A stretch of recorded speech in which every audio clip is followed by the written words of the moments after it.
പിതാവിൻ്റെയും പുത്രൻ്റെയും പരിശുദ്ധാത്മാവിൻ്റെയും നാമത്തിൽ ആമേൻ. ഈശോ മിശിഹായ്ക്ക് സ്തുതിയായിരിക്കട്ടെ.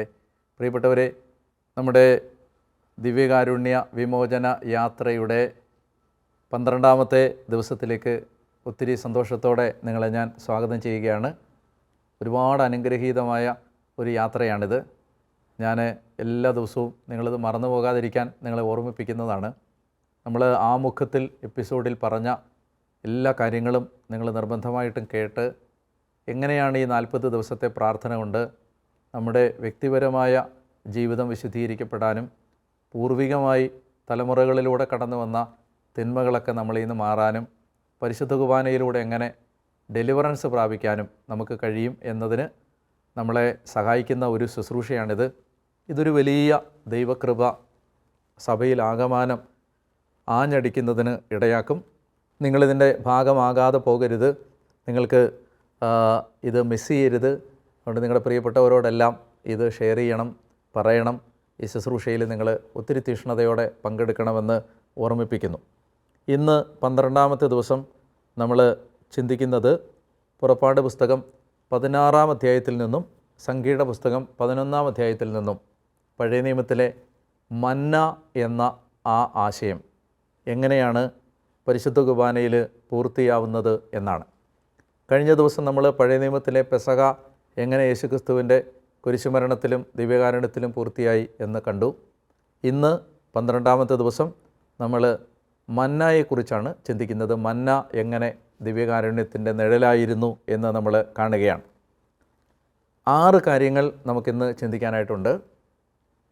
മന്നയുമായി ബന്ധപ്പെട്ട ഒന്നാമത്തെ ഒരു ചിന്ത, ഇത് സ്വർഗത്തിൽ നിന്ന് ദൈവം കൊടുത്ത അപ്പമാണ്. നമ്മൾ പുറപ്പാട് 16-ാം അധ്യായത്തിൽ വായിക്കുന്നുണ്ട്.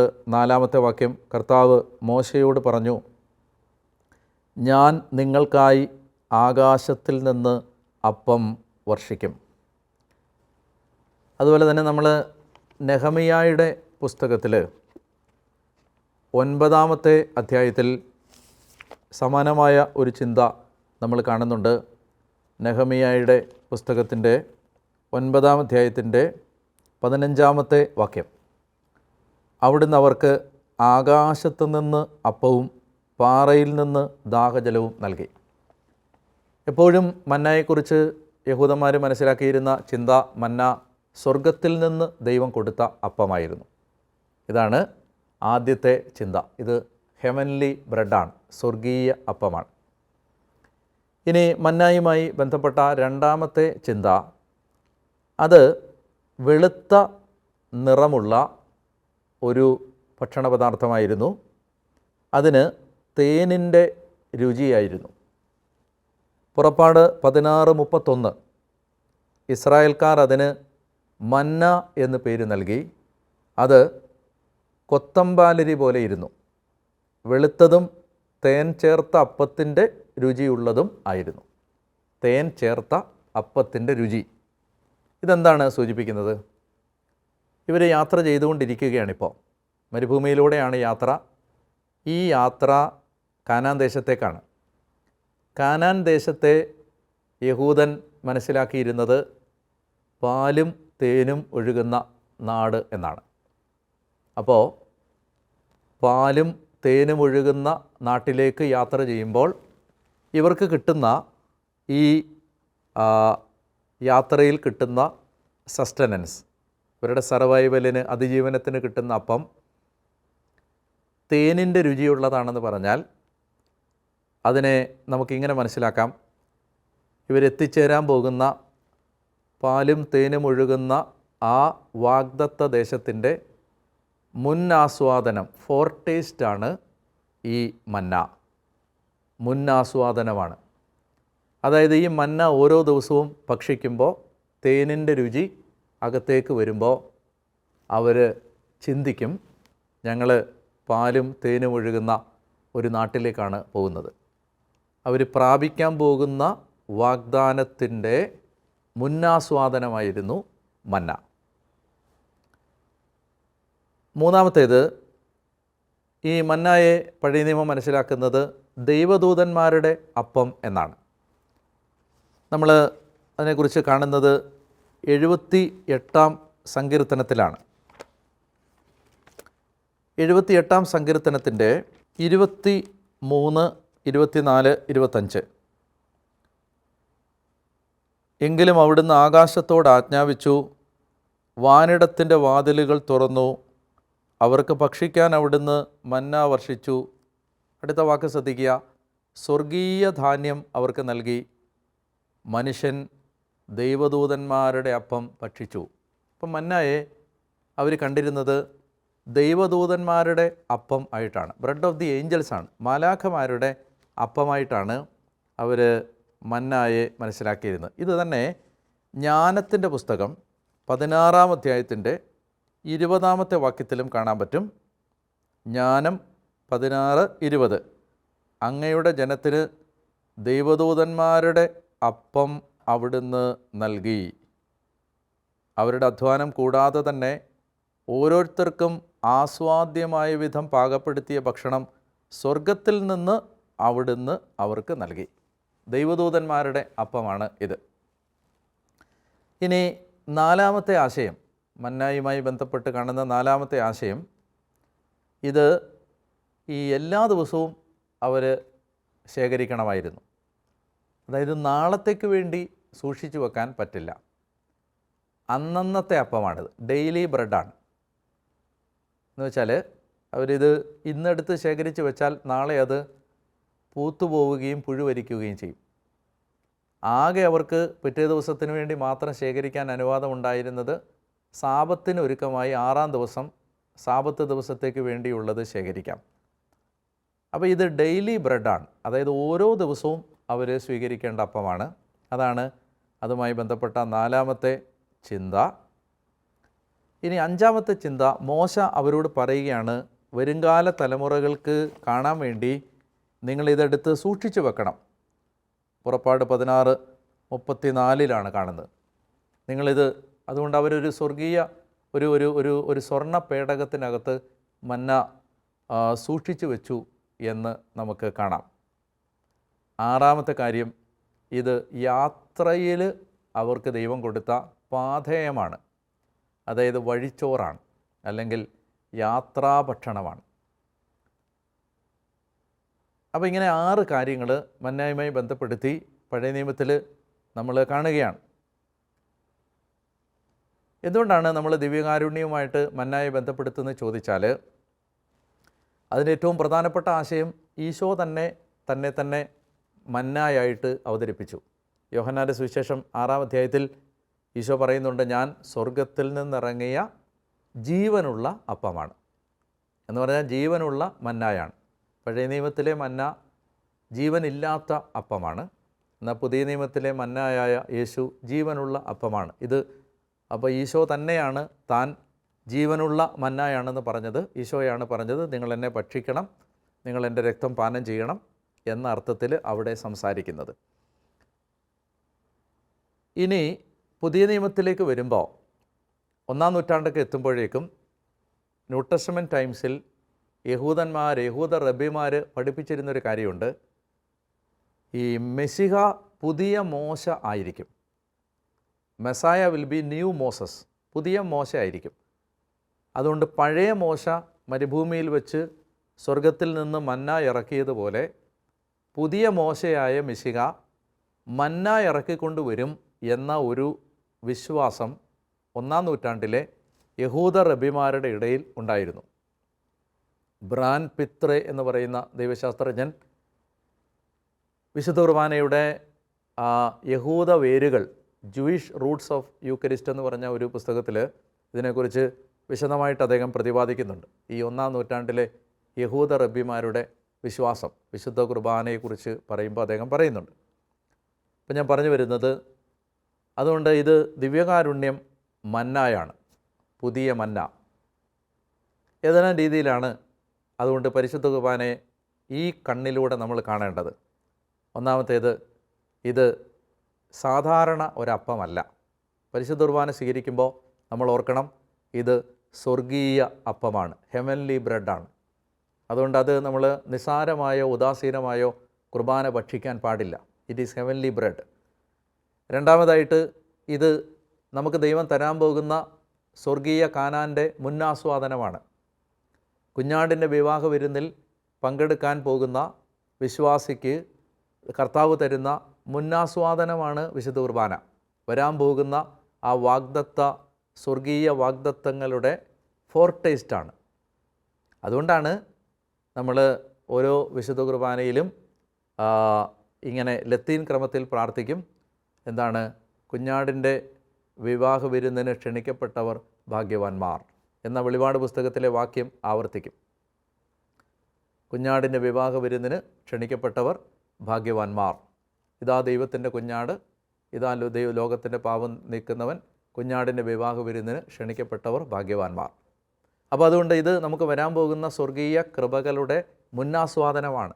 നമ്മൾ യേശുക്രിസ്തുവിൻ്റെ ശരീരരക്തങ്ങൾ സ്വീകരിക്കുമ്പോൾ നമുക്ക് ദൈവം സ്വർഗം തന്നിരിക്കുന്ന വാഗ്ദത്തം വച്ചിരിക്കുന്ന കാര്യങ്ങൾ നമ്മൾ അനുഭവിക്കുകയാണ്. മൂന്നാമതായിട്ട്, ഇത് മാലാഖമാരുടെ അപ്പം എന്ന് പറഞ്ഞാൽ ഇത് മാനുഷികമായ ഒരു അപ്പമല്ല.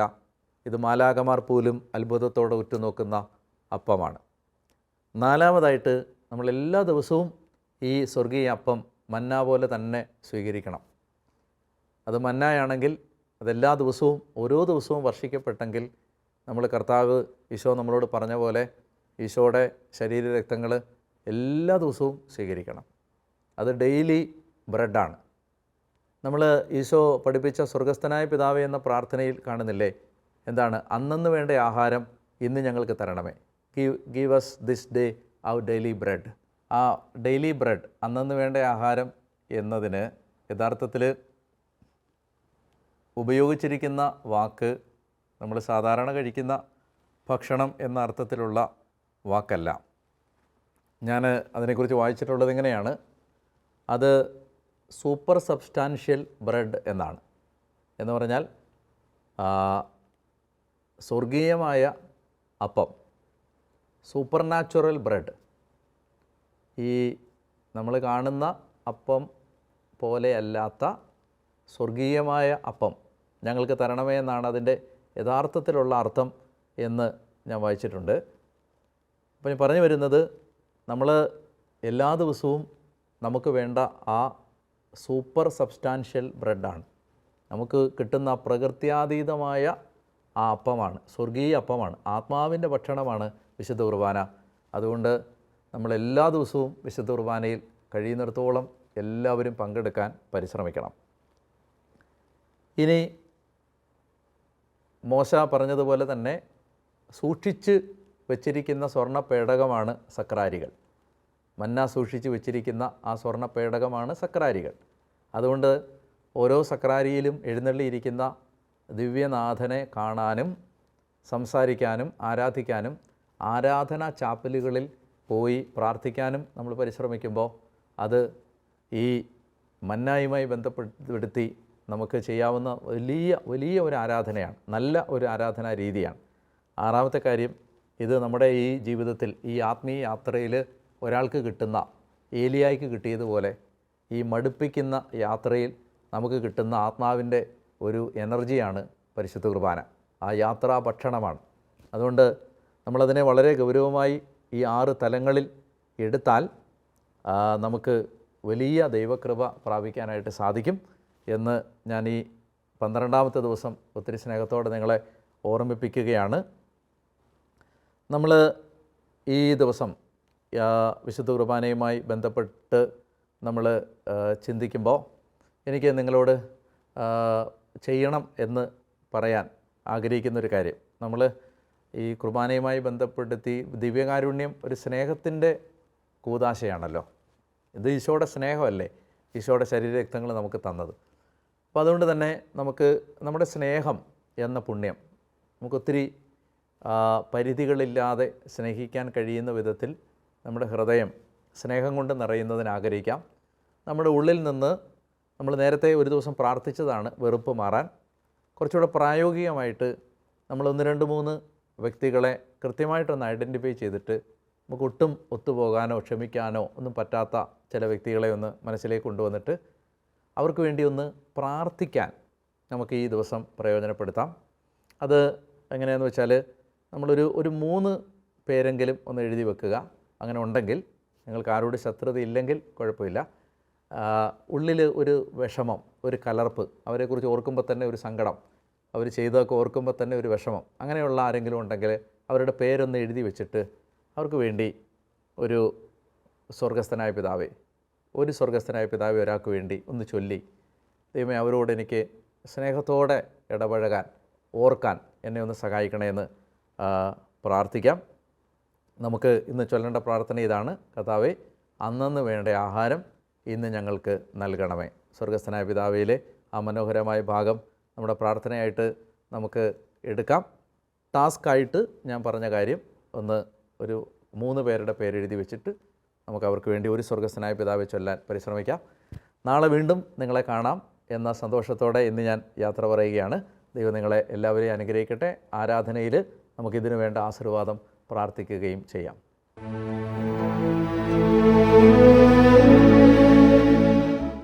പരിശുദ്ധ പരമ ദിവ്യകാരുണ്യേശോയ്ക്ക് നേരവും ആരാധനയും സ്തുതിയും പുകഴ്ചയും ഉണ്ടായിരിക്കട്ടെ.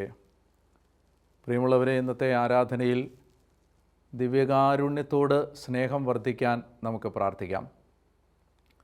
ജീവൻ്റെ അപ്പമായി കർത്താവ് തന്നെ നമുക്ക് തരുമ്പോൾ ആ ദൈവത്തിൻ്റെ ആത്മദാനത്തെ അവിടുന്ന് കാണുന്ന അതേ വിലയോടെ കാണാൻ കൃപ തരണമേ എന്ന് നമുക്ക് ആഗ്രഹിക്കാം. നല്ല കർത്താവേ, പരിശുദ്ധ കുർബാനയിലൂടെയാണല്ലോ ഞങ്ങളുടെ ജീവിതത്തിനാവശ്യമായ എല്ലാ ആത്മീയ ഭൗതിക ദാനങ്ങളും വർഷിക്കാൻ അവിടുന്ന് ആഗ്രഹിക്കുന്നത്.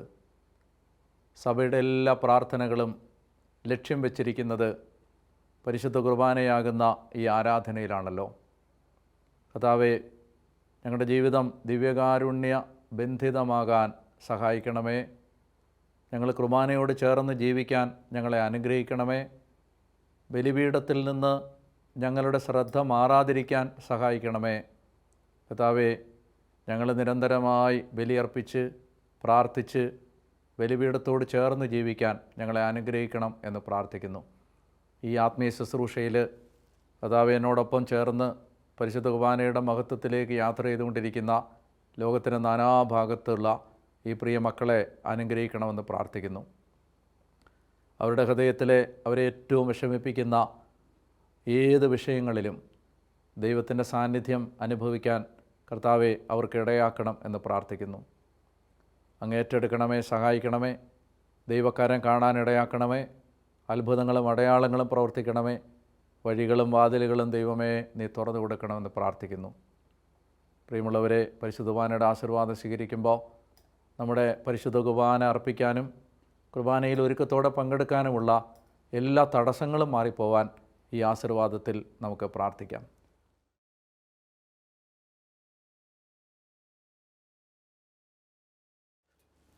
നമ്മുടെ കർത്താവായ യേശുക്രിസ്തു തൻ്റെ കുരിശിലൂടെ നമുക്ക് നേടിത്തന്ന രക്ഷ നിങ്ങളുടെ കുടുംബങ്ങളിലേക്ക് അതിശക്തമായിട്ട് കടന്നു വരട്ടെ.